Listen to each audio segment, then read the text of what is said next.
El especialista responde.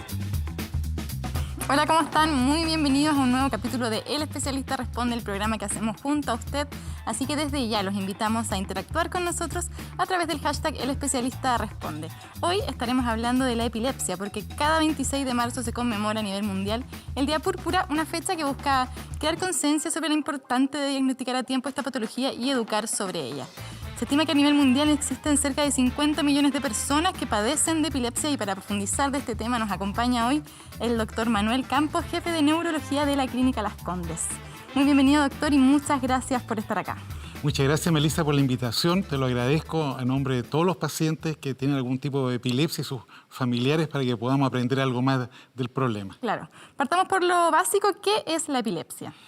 La epilepsia en sí no es una enfermedad. De hecho, no deberíamos hablar de la epilepsia, deberíamos hablar de las epilepsias. Los pacientes lo que tienen son crisis epilépticas, vale decir, estas son descargas eléctricas cerebrales anormales, espontáneas, no porque meto los dedos al enchufe, que tiene el paciente. Pero la causa de estas descargas eléctricas cerebrales anormales que se repiten en el tiempo son múltiples. Tú o yo podemos nunca tener una crisis y ahora tener una crisis y tener lamentablemente un quiste, un tumor, una lesión en el cerebro. Por lo tanto, el pronóstico y el tratamiento de las crisis epilépticas depende de cuál es la causa. Claro. Por eso es que en todo paciente que nosotros recibimos que tiene crisis epiléptica, lo estudiamos a revés y al derecho, porque a qué le interesa saber, ¿me voy a mejorar o no me voy a mejorar? ¿Tengo que tomar medicamentos toda la vida? ¿Tengo que operarme? ¿Qué es lo que tengo que hacer? Entonces, cuando un paciente llega a nosotros, lo primero es que el paciente no puede ir solo. Siempre tiene que ir acompañado de un testigo en las crisis, porque si yo tengo una crisis ahora delante tuyo, puedo no ser testigo de mi crisis. Entonces tengo que ir con alguien que la haya visto para que me diga, esto pasó. Y ahora que todo el mundo tiene celular y puede filmar, le decimos a los familiares que filmen la crisis para que nosotros veamos qué le ocurre al paciente, porque hay múltiples tipos de crisis. Nosotros dividimos las crisis en dos tipos. En las primariamente generalizadas, cuando todo el cerebro descarga al unísono en forma normal, de lo cual lo que la gente más conoce son las convulsiones o crisis tónico-clónica generalizada. Si muestra en la cámara una paciente, un sonido gutural, unos movimientos sincrónicos, y la gente cree que eso es epilepsia solamente. Ese es el 23% solamente de todas las crisis. Las más frecuentes, curiosamente, son las focales, que tú tienes un lugar en el cerebro donde parte la crisis y lo que tú sientes o lo que uno ve que le ocurre al paciente depende en qué lugar del cerebro parte la crisis y cómo se propaga esa crisis por el cerebro. Por ejemplo, si yo estoy hablando con usted y tengo una clonía del lado derecho de mi cara, como todo es cruzado, yo sé inmediatamente que partió en el lado izquierdo. Claro. Y sé que partió justo en la zona de la cara o en una zona muda del cerebro y al pasar por la cara tengo la contracción. Y la crisis puede quedar ahí, como puede seguir que mi cabeza se vaya para el lado, mi brazo, yo gire el tronco y quedarse ahí, como puede terminar una generalización secundaria. Entonces a nosotros no nos interesa cómo termina, nos interesa cómo comienza, por eso te marca el epicentro, donde está el foco de la epilepsia. Claro. Doctor, ¿todas las personas, estas personas nacen con epilepsia o pueden desarrollar una crisis a partir de qué? Excelente pregunta. De las epilepsias propiamente tales, la prevalencia, el número de casos nuevos de epilepsia es alto en los primeros 2 años de vida. De ahí va disminuyendo. Y en gente joven, digamos, entre los 30 a 50 años, el riesgo de tener epilepsia es bajísimo. Y después de los 60 años empieza a aumentar en forma exponencial. De hecho, nosotros a los 80 años tenemos el doble de riesgo de tener crisis epilépticas comparado a cuando nosotros nacimos. ¿Por qué? Porque el cerebro va envejeciendo, se va achicando, hay accidentes vasculares o cicatrices cerebrales que van pasando con la edad, así como nos salen canas, arrugas, el cerebro también se va envejeciendo y te puede hacer cortocircuito, y la epilepsia es más frecuente en el adulto mayor que en el niño. En países que hay pocos niños, pocos ancianos, se ve más en niños, pero en este país que está envejeciendo, nosotros cada día vemos más epilepsia en adultos mayores. ¿Y habrá algún tipo de factor hereditario o es más...? Muy buena pregunta. La gente tiende a pensar que todas las epilepsias son hereditarias o genéticas. Hay películas antiguas, los años 30 o 40, que dicen, ese no es tu padre porque tu padre tenía epilepsia y tú no tienes epilepsia, así que ese no es tu padre. Mentira. De todas las epilepsias que sean genéticas, hereditarias y que tú las vayas a heredar sí o sí, se calcula que el porcentaje es de un 4 a 5%, bajo.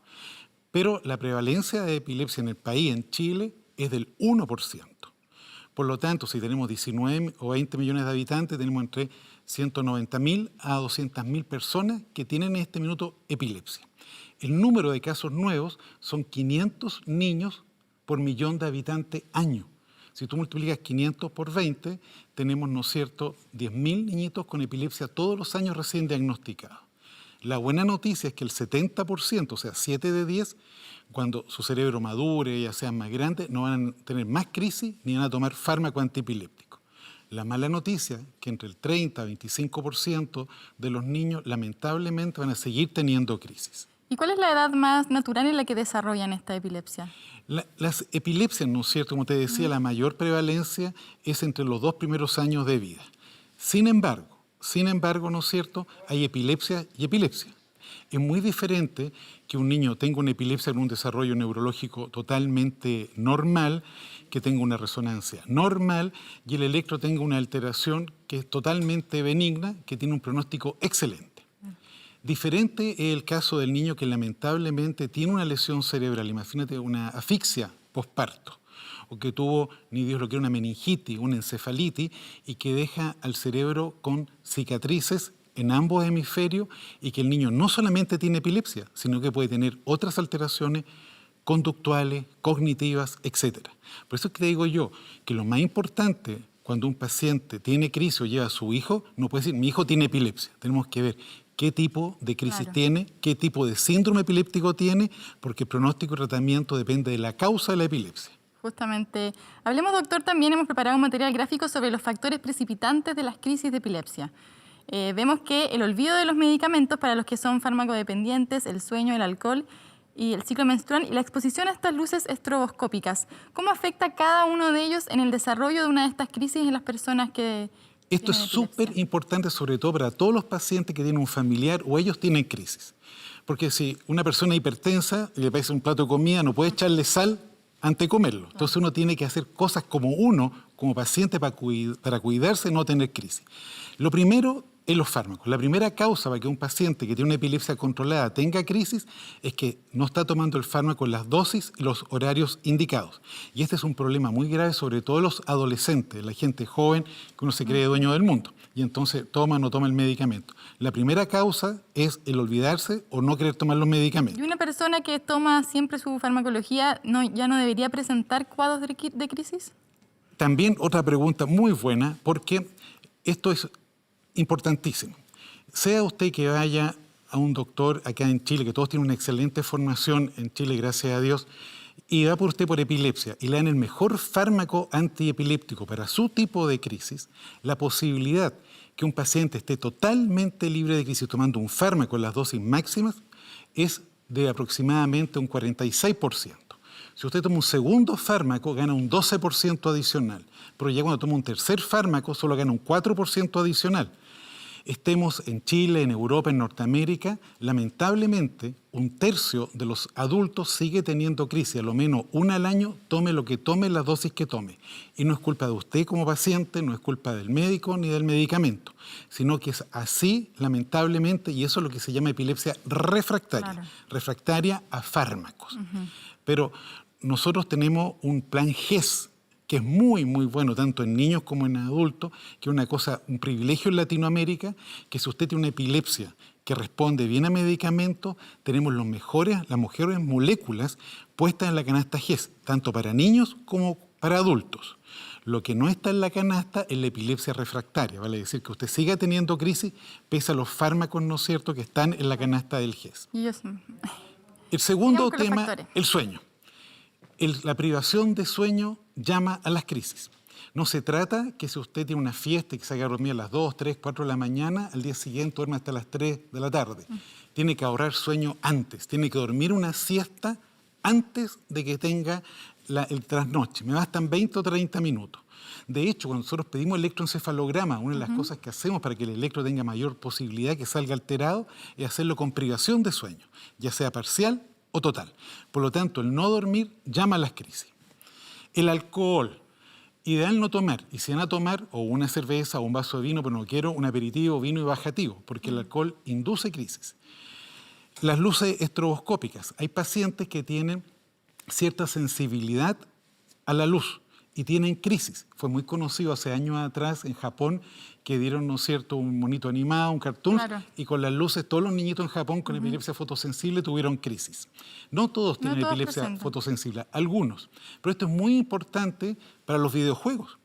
Resulta que acá en Chile no hay ley que te proteja, sin embargo en Estados Unidos sí. Y muchos dicen en el lado risk of seizures. Seizures es una palabra en inglés, significa crisis epiléptica, que mal se traduce como convulsión. Claro. Entonces hay algunos videojuegos que te pueden producir crisis y traen esa advertencia en el lado. Y muchas películas. Si tú fueron a ver Los Increíbles 2 en Disney, antes de partir la película decía, si usted tiene fotosensibilidad, salga del cine, porque determinada frecuencia lumínica o intensidad de luz puede producir en algunos pacientes crisis. El ciclo menstrual es variable. Hay gente que durante el ciclo menstrual aumentan o disminuyen las crisis. No es una cosa pareja. Lo que me gustaría agregar, aparte de estas 5 cosas que están acá, es la fiebre. La fiebre induce crisis. Entonces, un paciente que tiene una epilepsia controlada y está con un cuadro febril puede tener crisis. Ojo que las crisis febriles en los niños no son epilepsia. Si tú tienes un bebé que tiene una alza térmica y tiene una crisis, es por el aumento de temperatura que es altamente epileptógeno en un cerebro inmaduro. Diferente si esa crisis es larga o es focalizada de un lado, que eso sí es peligroso. Pero hay que evitar la fiebre en todo paciente que tiene epilepsia y está en tratamiento. Evitar los ambientes cerrados con falta de oxígeno, la hipoxia. Evitar la depresión, la angustia y la ansiedad, porque los neurotransmisores que se alteran en la epilepsia son los mismos que se alteran en la depresión. Entonces, la depresión llama a la epilepsia. Hay un estudio en Inglaterra y otro en Estados Unidos que demostró que si tú nunca has tenido epilepsia y partes ahora con una depresión importante, tu riesgo de tener una primera crisis epiléptica aumenta 3 a 6 veces. O sea, enorme. Enorme. Y al revés, peor todavía. Doctora, hablemos también de los tratamientos, porque me imagino que es importante, ¿por qué es tan importante tratar la epilepsia o las crisis de epilepsia? Una persona que tiene epilepsia, imagínate, yo en este minuto acá en el estudio, tengo una crisis epiléptica y me viene súbitamente, sin aviso, sin nada. Entonces, yo ando con miedo de tener una crisis. Si soy un niño chico, mis papás, mi mamá me andan cuidando, pegados al lado mío, para que no tenga la crisis. Entonces, los pacientes que tienen crisis, primero que nada, sobre todo los niños, están sobreprotegidos por el grupo familiar. Nuestra meta en epilepsia es primero 0 crisis. O sea, ojalá dejemos al paciente 0 crisis. Claro. Pero además regalarle la mejor calidad de vida. Yo no saco nada tratándote a ti. Si eres mi hija y quedas sin crisis, te estoy sobreprotegiendo todo el día, no te dejo vivir, no te dejo hacer nada. Por entonces, la calidad de vida de los pacientes es súper importante y ayudarlos a que tengan la máxima autonomía posible. Esa es la meta del tratamiento. Existen tratamientos con fármacos y también hay unos que pueden optar a cirugía. Si podría explicarnos más o menos. Los fármacos antiepilépticos son la primera línea del tratamiento para una persona que tiene epilepsia. Los fármacos varían dependiendo si tú tienes una crisis primariamente generalizada o tienes crisis focales. Los fármacos para uno o para otro son diferentes. Pero las guías clínicas europeas o la Cochrane en Inglaterra tienen la misma canasta de fármacos que tenemos nosotros en Chile para los pacientes. Por ejemplo, en crisis focales, carbamazepina de liberación prolongada, levetiracetam, lamotrigina, y crisis primariamente generalizada, ácido valproico, levetiracetam, lamotrigina. El problema es, ¿no es cierto?, que lamentablemente no todos pueden quedar libres con los fármacos antiepilépticos. Eso mismo, ¿hay gente que se puede recuperar? ¿Es solo un periodo en el que tomen fármacos o es un tratamiento para toda la vida? Como te decía, los niños, el 67% de adultos no van a tener más crisis y no van a necesitar más fármacos. Al revés, los adultos, el 64% tiene que tomar fármacos para toda su vida, porque los medicamentos no son antiepilépticos. Tú dices, hay fármacos antiepilépticos, pero no son antiepilépticos. Los fármacos lo que hacen es estabilizar las neuronas para que el paciente no tenga crisis, pero no te curen la epilepsia. Claro. Entonces los fármacos realmente son anticrisis. Desde hace 2 años, todas las publicaciones internacionales de epilepsia, o lo que tú ves en congresos en los países desarrollados, hablan de fármacos anticrisis y no antiepilépticos. Es como la tos. Si tú me vienes a ver porque tienes tos y tú un antitusígeno, te puedo disminuir hasta quitar la tos, porque te estoy tratando la causa que te produjo la tos. Y la cirugía es un tema súper importante. Yo tuve la oportunidad de trabajar 5 años en Alemania en el centro más grande de epilepsia, me especialicé en cirugía de la epilepsia. Y entonces nosotros, la cirugía de la epilepsia es la primera indicación cuando el paciente tiene una epilepsia focal, o sea, un puro tipo de crisis en un foco. Esa epilepsia, el cuadro clínico que tiene, coincide con el foco eléctrico en el electroencefalograma y en la resonancia magnética de cerebro aparece una lesión ahí. Es tanto esto, fíjate tú, Melissa, que nuestro actual presidente de la Liga Internacional contra la Epilepsia, que nosotros en la Liga Chilena contra la Epilepsia acá somos su representante en parte, justo con la Sociedad de Epileptología de Chile, dice que si tú partes con epilepsia hoy día, te hacemos una resonancia y ni Dios lo quiera, tienes una lesión estructural, tienes que operarte al tiro, inmediatamente, sobre todo si la lesión es circunscrita, está lejos de tejido importante, porque primero tienes más de un 80% posibilidad de quedar sin crisis y posteriormente sin fármacos. Entonces tú ganas muy doble. buenos resultados, claro. Sin lesión, sin fármaco, y eso es una... En lo personal, yo tengo 1000 pacientes aproximadamente operados de epilepsia y de nuestros pacientes, el 75% están totalmente libres de crisis. Y eso Doctor, es lo más lindo. Vamos a ir a una pausa comercial y ya supuesto. volvemos a hablar más sobre las epilepsias, este problema que afecta cerca del 1% de la población en Chile. Y ya estamos de vuelta aquí en El Especialista Responde, hoy día que estamos hablando de epilepsia. Y estábamos con el doctor Manuel Campos, jefe de neurología de la Clínica Las Condes. Doctor, nos falta tocar el tema de qué hacer frente a una persona que está teniendo una crisis de epilepsia. Sí, jefe del Centro de Epilepsia y de Neurocirugía. Pero bueno, lo mismo. Mis amigos en neurología son grandes amigos. Mira, cuando una persona tiene crisis hay que romper mitos. La gente dice, coloquémosle algo en la boca, por ningún motivo. Porque si un paciente tiene una convulsión y está teniendo movimientos tónico-clónicos generalizados, él abre y cierra la boca en forma muy fuerte y no coordinada y no consciente. Por lo tanto, si tú vas a colocar un pañuelo, lo puedes ahogar y se puede tragar el pañuelo y puede fallecer el paciente de eso. Si le colocas los dedos, te puede morder y cortarte un dedo. Si le colocas un lápiz, lo puede quebrar e incluso dañarse el paladar. Lo que uno tiene que hacer, si yo tengo una crisis ahora, tú tienes que acercarte, tomarme mi cabeza, evitar que esta se golpee contra el suelo y colocarla de lado. Normalmente las crisis son autolimitadas y duran menos de 5 minutos. Si una crisis dura más de 5 minutos o tú tienes más de 2 crisis en 15 minutos, volando a la urgencia porque hay riesgo de que haya un estatus epiléptico, crisis que no paran y eso tiene una mortalidad de un 20 a un 30%. Una vez que pasó la crisis y el paciente terminó su crisis, hay que mantener la calma. No hay que darle agua, no hay que darle nada.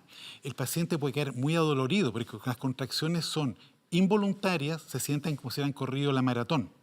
Si se mordió la lengua y salió un poquito de sangre y se mezcló con la saliva que no pudo deglutir, puede salir espuma con sangre, no importa, limpiarle un poquito la boca. Lo importante es que respire bien y no que quede rodeado de gente que esté alrededor.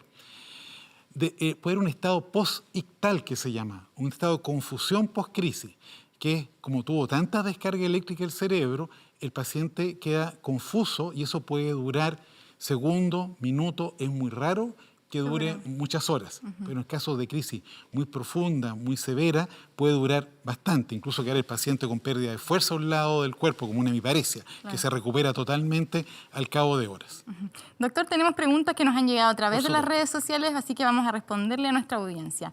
¿Puede volver la epilepsia ya tratada siendo adulto? Pregunta esta persona. Es muy poco probable, muy poco probable. De todas maneras, todos nosotros los seres humanos tenemos un umbral epileptógeno. Todos los seres humanos podemos tener crisis.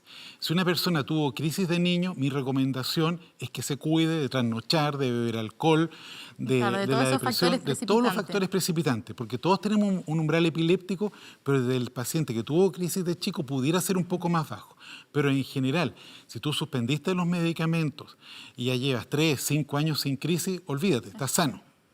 Tienen las mismas posibilidades que nosotros. ¿Tenemos más preguntas? Preguntan acá, ¿existen diferentes grados de epilepsia y cómo estas se pueden reconocer? No son grados, sino que nosotros clasificamos las crisis en generalizadas y en focales. Eso es lo primero, que son los tipos de crisis. Y después las clasificamos básicamente en las que están totalmente controladas con fármacos y las epilepsias refractarias, siendo estas últimas refractarias a medicamentos que siguen teniendo crisis pese a tomar los mejores medicamentos en las mejores dosis y donde uno tiene que estudiarlo al revés y al derecho para poder, ¿no es cierto?, operarlo. Acá en Chile hay 3 lugares que hacen excelente cirugía de la epilepsia y realmente, ¿no es cierto?, podemos acceder a medicina de primer mundo en nuestro país y a bajo costo. Vamos con la siguiente pregunta. Luisa Tapia Páez dice, ¿cómo detectar a tiempo la epilepsia? Súper importante su pregunta, sobre todo en los niños. Mírenme a mí, por favor. Hay niños chiquititos que pueden hacer esto. Esto se llama espasmos infantiles, que hacen los bracitos para adelante y los juntan. Porque las crisis en los niños chiquititos con un cerebro todavía inmaduro son diferentes a los de los adultos. Y la gente lo puede confundir con empacho, con otras cosas. Si usted tiene dudas si su hijo o hija tiene algo que pueda hacer epilepsia, grábelo y vaya al neuropediatra, al neurólogo infantil con el video y si hay duda se hace un electroencefalograma. Esa es la mejor forma. Vamos a la siguiente pregunta. Preguntan acá, el padre de mi hijo sufre de epilepsia desde los 15 años, estuvo con tratamiento hasta ahora por aproximadamente 20 años. Me comentó que ya no está tomando pastillas porque el doctor le dijo que ya estaba bien y al parecer no le han dado más crisis. ¿Es esto posible? Bueno, es un poco parecido a lo que hablábamos antes. En general, es curioso, pero los niños, cuando pasan a la adolescencia y madura el cerebro, se mejoran de epilepsia. Y al revés, hay epilepsias que aparecen cuando uno es adolescente por problemas de neurotransmisores, sustancias químicas cerebrales, como una epilepsia que se llama la epilepsia mioclónica infantil, que son unos saltitos así clónicos proximales de los hombros que dan en la mañana y que se llama mioclónica juvenil porque suele partir en los jóvenes, pero lo bueno es que el 90% se mejora con tratamiento médico. Doctor, y ahora que estamos en medio de esta pandemia, hablemos de la incidencia que ha tenido el coronavirus en los pacientes epilépticos y también si alguien le da coronavirus, ¿puede desarrollar epilepsia? Es una pregunta súper atingente al momento que estamos viviendo y tenemos 2 vertientes. La primera, los pacientes que tienen epilepsia. Frente a eso, lo primero es que tienen todos que vacunarse el momento que les corresponda. En el MinSal, solo la epilepsia refractaria tiene que vacunarse antes. Si usted se va a vacunar y tiene epilepsia, diga si ha tenido alguna reacción adversa a las vacunas antes y qué medicamento está tomando. El único problema es si usted llega a hacer fiebre, ¿no es cierto?, por la vacuna, que como la fiebre es un factor que desencadena crisis, tú podrías tener una crisis, pero la Liga Internacional contra la Epilepsia y la Liga Chilena contra la Epilepsia lo han visto muy poco. Es más una cosa que podría ocurrir, pero no es tan frecuente. Por lo tanto, tener epilepsia, no hay que estigmatizar a las personas con epilepsia y se vacunan cuando les corresponda y tienen prácticamente el mismo riesgo que cualquier persona. Diferente es lo otro. Una persona que tiene coronavirus y que cae hospitalizada, el 36% de los hospitalizados y el 46% de los que están en UTI se dan de alta con problemas neurológicos. Y hace poco salió un paper, un artículo en una revista norteamericana, que si los pacientes se morían por el problema respiratorio o por el problema cerebral, porque el virus es altamente agresivo y produce vasculitis, inflamación de los vasos, trombosis de los vasos y los pacientes pueden tener que se le tapan vasitos chicos del cerebro, vasos grandes y tener infartos cerebrales porque se tapó una arteria, o venas que se pueden trombosar, infartos venosos, o incluso, ¿no es cierto?, reacciones inflamatorias exacerbadas con edema cerebral muy importante, y cuando salen de la UTI con estas cicatrices cerebrales pueden tener crisis. Pero no solamente crisis, pueden tener hemiparesia, pérdida de fuerza, hemipléjica, problemas conductuales, cognitivos, etc. Entonces ahí la recomendación sería más que nada visitar a un neurólogo para descartar algún tipo de epilepsia. Si usted se va de alta y ha tenido problemas neurológicos durante la hospitalización, necesitamos una resonancia y ir a un neurólogo para ver esto, porque si quedan cicatrices pudiera haber riesgo de desarrollar epilepsia posteriormente. Muchas gracias, doctor. Nosotros de esta forma vamos a ir terminando nuestro programa. Le damos muchas gracias antes, a nuestro invitado, el doctor Manuel Campos de la Clínica Las Condes. Y antes de terminar, nosotros los invitamos a nuestro sitio web 24horas.cl, donde el equipo de 24 Datas realizó un completo informe con datos de esta enfermedad en nuestro país, que como ya mencionábamos, afecta a cerca al 1% de la población. Todos los detalles entonces en 24horas.cl. Y de esta forma nosotros despedimos El Especialista Responde, pero nos volvemos a conectar la próxima semana.